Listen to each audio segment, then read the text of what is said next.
Welcome to You Beauty. This is the podcast for your face. I'm Kelly McCarran and this is The Formula. The one day a week that I get to sit down with the most interesting people and pick their brains. And today we are talking nails. Except nails aren't just like going and getting a mani. Nails can be like such a talking point and a real representation of someone's personality, which mine are giving basic right now.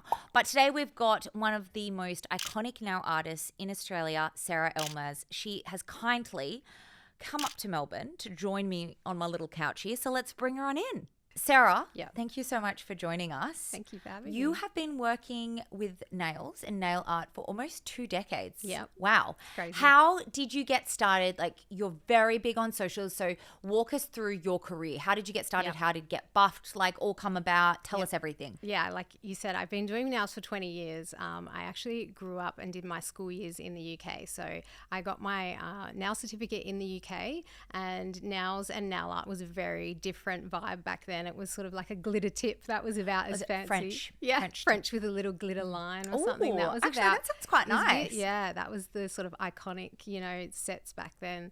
And there was a little bit of, I guess, American influence. We had a few in London, some Korean nail shops that did those like crazy long hooked nails that you could get airbrushed. Back then. Wow. So I used to travel down with my friends and get these crazy airbrush nails. Was it something that you always loved? Like, I loved it. It's quite niche. It's not like niche.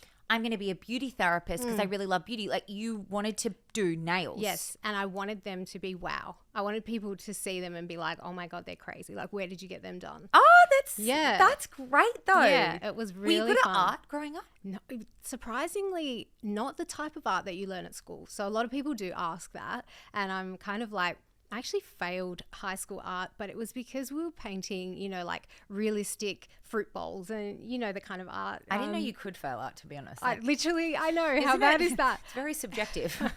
But I was very creative. My mum's really good at sewing, and the creative flair was kind of always there.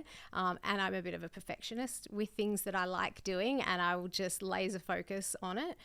So I think that definitely led to me being a good nail tech, because I wouldn't just stop at like, oh yeah, that's okay, off you go. It had to be perfect. And when social media kind of came around and everything was photos, I had to make everything even more perfect, because I was like, oh my God, now I'm going to stare at it and I'm going to see that little one imperfection that I did. So I really, really honed in on those skills. The actual nail art and the character stuff, I have loved Disney and cartoons since I was a kid. I used to get up really early in the morning, watch Saturday Disney. I'm sure all the millennial young girls did the same thing. I just loved all types of cartoons, Mickey, Minnie especially, all the princesses, as I think we all do. We all imagine that we're Ariel or we're Belle or something when we're a kid. I wanted to be Mulan. Mulan, I think, was a little bit later for me, because I feel like I kind of didn't have that connection with her. I think Ariel was definitely, and The Lion King. The Lion King was a big one for me as well. Loved it. So when I first started doing the characters, it was half-face characters that I was doing. That was probably the very initial stages, and no one really was doing anything like that, and people were like just amazed. And I started doing a little bit of My Little Ponies, and I had all different My Little Pony sets with like mix-mashed like art on each different nail, and people just went crazy for it. And the Facebook social media kind of took off, and then slowly Instagram after that. I even had the guy who was at that time doing Khloe Kardashian's nails recreated one of my sets on Khloe's nails. Oh, that's so cool. Yeah, really cool. So I hope he credited you? He did. He credited me. I was like, that was amazing. Sean Legend, his name is. And yeah, so that was like a pinch me moment. Like, what the heck? Like people you're all over the world. Everywhere with their art. That's insane. So cool. So yeah, that was really cool. Like, is it Disney that mainly inspires you? I guess that's your signature. Like, yeah, I feel like that's my signature, but also I take inspiration from everything. Yeah. Like, I mean, the table there, like I would be like, oh, I like how those stripes come together. I want to do that on a nail. Like, you really can take inspiration from anything. Like, how many people are you seeing a day? Because I can't imagine that these are short. No, that's the thing. And that was when I go, I'm like, I need to be out in an hour. Yeah, exactly. So, and that is something else that, again, that I am quite niche, I guess, in that sense. But when I first started, that's why the half face characters were really good. So it would be a little bit quicker because people weren't used to sitting for more than an hour. And even that is quite hard for some people. Yeah, I really watch TV and I'm like, I'm ready to leave Yeah. it. Yeah. I mean, I am their sort of personal shrink as well, I guess. Yes, Like, so we were saying like off before we started recording, I was like, you've got a beautiful voice. You could be a therapist. And then I'm like, I guess you kind of are. Yeah, I've heard it all. You know, there's been tears, affairs, you know, like boyfriends coming in and out, and you know, clients getting married, and yeah, it's definitely a fun time when they come in for their appointments when you know them well. So that's something that's fun. But yeah, some of the really detailed characters, if it's a full character, if it's more than one character on an hour, it can be upwards of 3 hours, maybe more. I mean, this includes full cuticle work, like sculptured nails that are, you know, in a sort of extreme shape. So it can take a long time. But the people that want that, they come to me. And they're like, they don't think that it's going to be a 45-minute job. They know. And with the cuticle work as well, I think that's something that these days a lot of nail techs are working on more, getting that really nice, clean cuticle look. That beautiful cuticle. Yeah. How do you do it? Walk us through that. Yeah. Like, So I'm guessing you're not cutting the way that my lady does. We do. You you do do? cut, Okay. but you can also do it dry with an e-file mani in that way as well. So it really depends what you're comfortable with. If you're experienced and you want to cut, you can cut. The Russian way is to cut with actual scissors, really, really sharp scissors. But when you kind of push which technically it's not the cuticle, it's the eponychium we call it. But once you've pushed that back and you've done it with the e-file, you actually get this sort of flap of skin that really sits above the nail. Yeah. And so when you go to cut it, there's not really any risk of you actually cutting the attached skin. You're only cutting this kind of white band that you've kind of opened up that pocket, if that makes sense. Sounds a little bit gross as well. Yeah, doesn't it? but I'm actually surprised that you're saying that you can, because so many people for so long were saying that you don't ever let anyone cut your cuticles. Yeah, so technically in Australia, we aren't meant to cut any living tissue, but we're allowed to cut hangnails or any dead tissue, or say, like we were talking before, if you're a picker of your skin and you've got those little hangnails or those little jagged bits of skin, we are meant to cut that and trim it and neaten it, just so as you can't do any more damage to yourself. So Yeah. that's sort of our job, I guess. If you come in, you're like, I just want to neaten up, we would kind of push them back and then give them a nice little trim, maybe a little bit of a buff with the e-file as well, because that also really helps to smooth the skin out, and then that's it. So you're not sort of going ham, like cutting like into that attached skin. I just wouldn't think that someone would do that because it would hurt. Like if someone was cutting live skin, that would really hurt. Yeah, it does. And you shouldn't be able to feel, like when Yes. someone's doing your nails, you don't feel it. You shouldn't feel it, really. I had a fungal infection at the start of the year. Yep. And I didn't think it was a big deal. Like Yep. I was just like, oh, I thought it was a bruise for ages. Was it green? Yeah, in parts. And so I went to the pharmacy, and I know one of the ladies that works there, and she was like, oh my God, that's really bad. Like you could lose the nail, and you could end up having to go on a really high antibiotic because it's that bad. Potentially, if it was what we call in the nail industry a greenie, usually it's pseudomonas bacteria, and that can get trapped. Like if there was an air pocket in your nails that was sitting, technically it's not your fault. It was wherever you were going. Well, that's what she said. And then she was like, when did you get your nails done last? And I was like, I don't know, the other day. She was like, I cannot believe that they did them. Like they should not have put that polish on that nail, because then they're giving it to someone else. That's right. Well, and also that if they put a dark polish on top of it, they're making the perfect environment for that pseudomonas bacteria to breed. And so the green that you see is the waste from the bacteria. So if it is a pseudomonas bacteria, it's gone now, thank God. Otherwise I wouldn't have, like I had to go bald for a few. Did you? Because sometimes going bald is not the best, because if you do take the nail off, if you take all your nails off, you could potentially spread it to others. Sorry, not bald, just no SNS. Yep. So no polish on it. So okay, it's so just it's clear, just that special stuff that's so expensive. Like a fungal lysogel or whatever it's called. Look, they're generally pretty easy. Like, you know, once you realize it and you're not keeping on covering it with dark colors, it is going to grow out. And sometimes when you do take that, if you catch it early and you do kind of take the enhancement off, it may just come away with once you alcohol wipe it, because it is just that waste byproduct. But yeah, it's not the It's not the nicest thing to see on your nails as well. But especially because I just thought it was a bruise. Yeah. And then to find out it's a fungal infection, and because I just mentioned in passing, I was like, what is this thing? And she was like, that's not good. I get SNS, which is a gel, right? SNS, technically, not my favorite thing on the Really? planet. Oh my gosh, please tell me why, because Okay. I feel like me and a lot of people listening get SNS. Okay. It's quick, that's why I like it. It is. Okay, so essentially SNS is glue and acrylic powder. Yes. Okay. Right. So technically, when you're coming from like, I guess the You can pro be brutal, side by of the things, way. I feel like you're trying to be delicate. You can be brutal. Well, for one, there is a risk, obviously, of getting the pseudomonas bacteria, like what you said that you'd had. Potentially, that was what you had. But they're brushing on glue and then popping powder on top, then brushing on more resin and then more powder on top. There's no way to actually build a good structure in the nail and make it kind of strong. You can really only build like what you're working with. So whatever your nail shape is, whatever your kind of, if you've got quite a wide nail or a narrow nail, that's how it's going to look with SNS. You're not going to be able to build any structure or make any kind of improvements to the shape. So there's no way that you could do SNS at the length that I have my nails, because they would just break, and it would be a painful break as well, because there's no structure in the middle. Well, sometimes some people will say, oh, you need to have breaks and you shouldn't have fake nails on all the time. And then, because we were talking about it earlier, and I was like, I reckon I've had some form of acrylic, or I don't really like shellac. It doesn't work for me. It peels off pretty quickly. Yeah. Like within 2 days it peels Yep. off. But I'm a picker. Yeah. So that, And like I've had some form of something on my nails 90% of the time for the best part of years, a decade, Yep. if not longer. Is that really bad? Yeah. Well, that is one of the definitely a nail tech gripe, is when people say, oh, I'm going to take my nails off to let them breathe.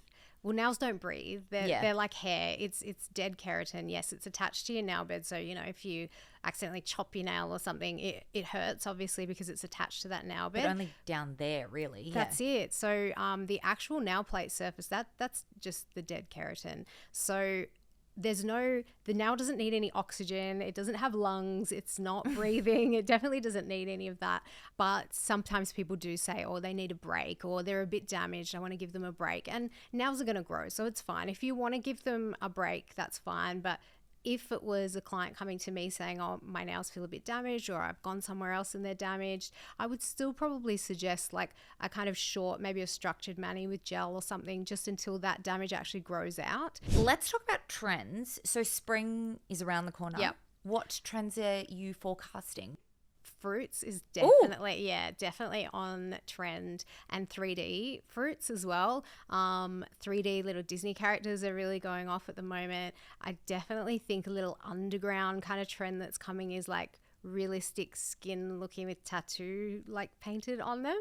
Kind of cute, like kind of weird, like quite realistic. Skin. Yeah, there's a designer that's been doing some boots like that and some fashion that looks like skin with tattoos and piercings and things like that on it. So a couple of girls I've seen have been doing that on the nails, and they've just gone wild like on socials.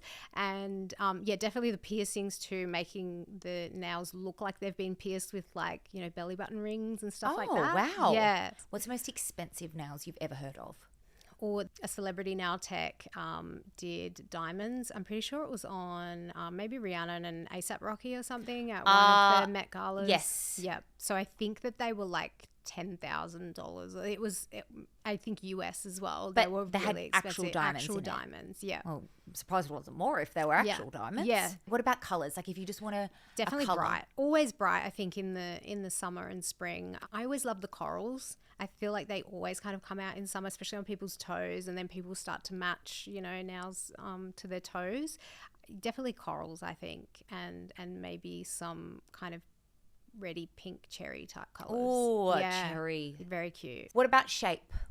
Shape, I think almond is still going strong. Same. Yeah. I can't imagine like a square. Different, yeah. Whereas I know that they will come back at some point. And then I'll be like, will. I cannot imagine doing an almond. No, and a lot of people are doing, probably more over in Europe, which tends to come here anyway, a very short, blunt like Russian type square where all the cuticle work's done. The nail's very, very neat. The structure's very structured and extremely square, but very short as well. So I don't think I'd just like over that. the nail tip.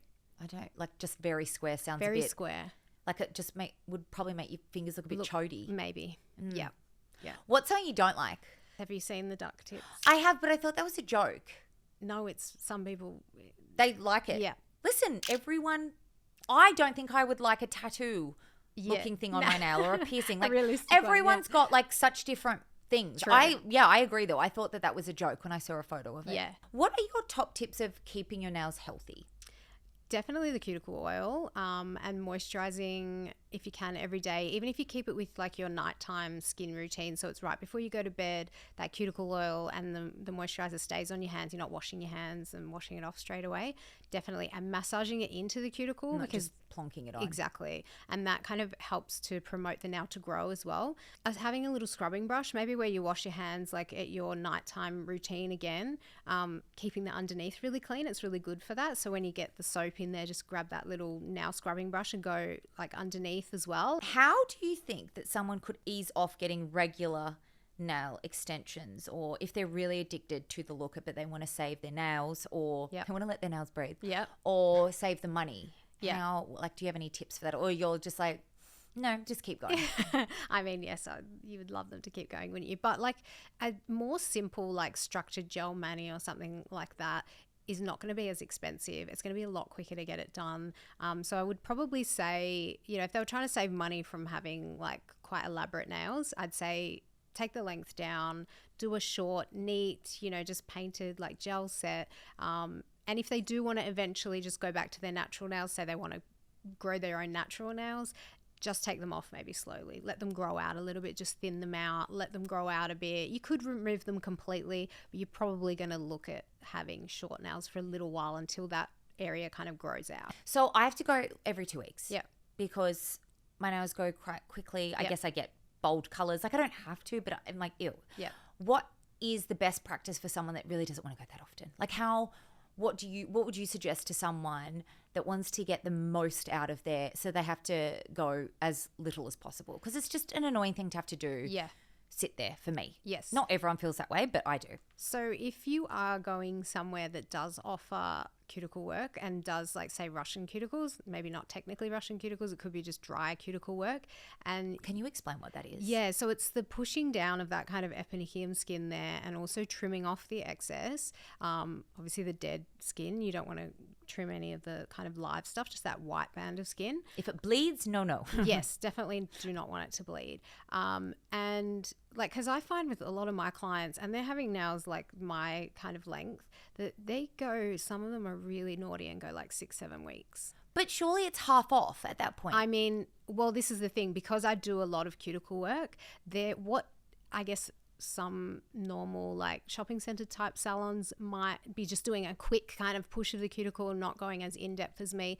So what it looks like for that might be what mine looks like at 3 weeks, and theirs is only a week. Yeah, okay. Yeah, yep. So really focusing on that kind of skin preparation, and then also because I really kind of tuck whatever medium I'm using, say if it's gel, right in kind of under that like opening that I've made, rather under than the skin. Giving, like, I think that I go to like a shopping center one, and they definitely they don't spend time. Yes, they do it to.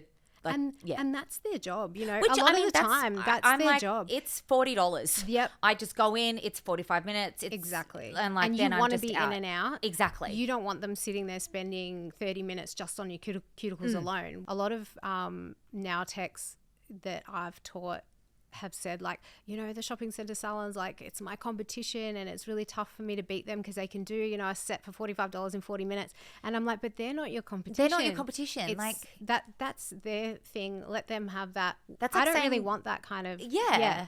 You don't want someone, like, you want the people that appreciate it as well.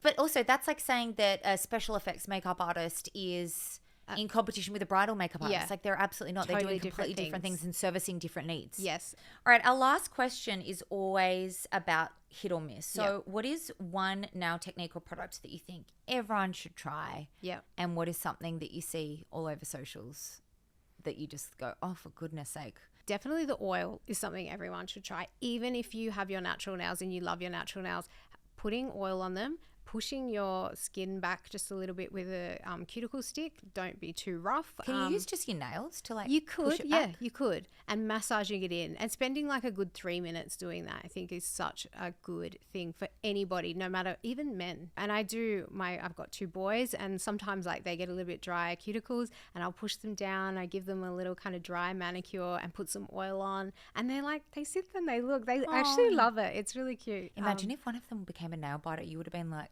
well, one of them's a picker, not so much a nail biter, but he's a skin picker. But I was lucky, I guess, that I had boys, because I have a lot of my friend mum clients that have come to me, and they've got daughters, and their daughters beg them, can I come to your appointment? You know, and they sit there and they're like, could I have this? Could I have that? And I'm like, imagine I had girls. They'd probably never let me out of the nail studio. or they would never want anything to do with nails, and you would be like, this is outrageous. Ashamed, yeah.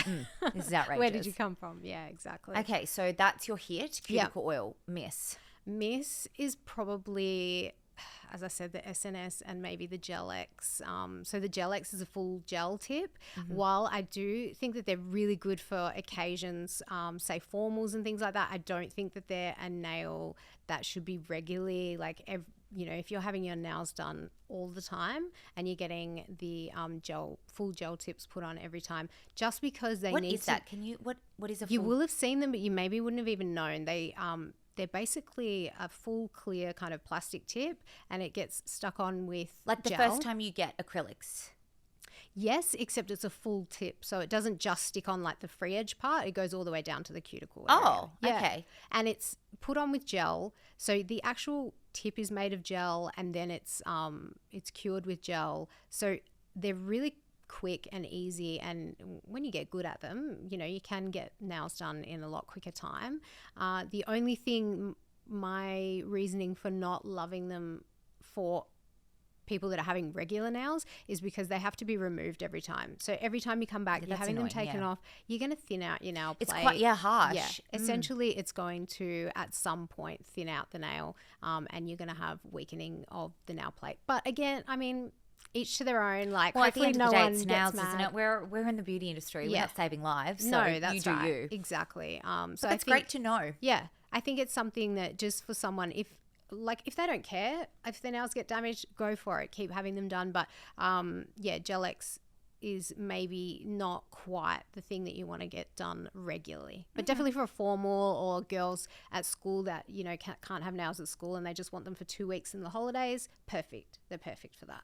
Well, thank you so much. We appreciate your brains and you sharing so much with us today. It's been a joy. Thank you for having me. Yeah, it was really fun. You can find Sarah on Instagram. Please go check out her work, because she's just so talented. It's actually mind-blowing. Make sure you hit subscribe so you never miss anything from us, and come back later on in the week for Lee and I and Spendy Savey. Bye!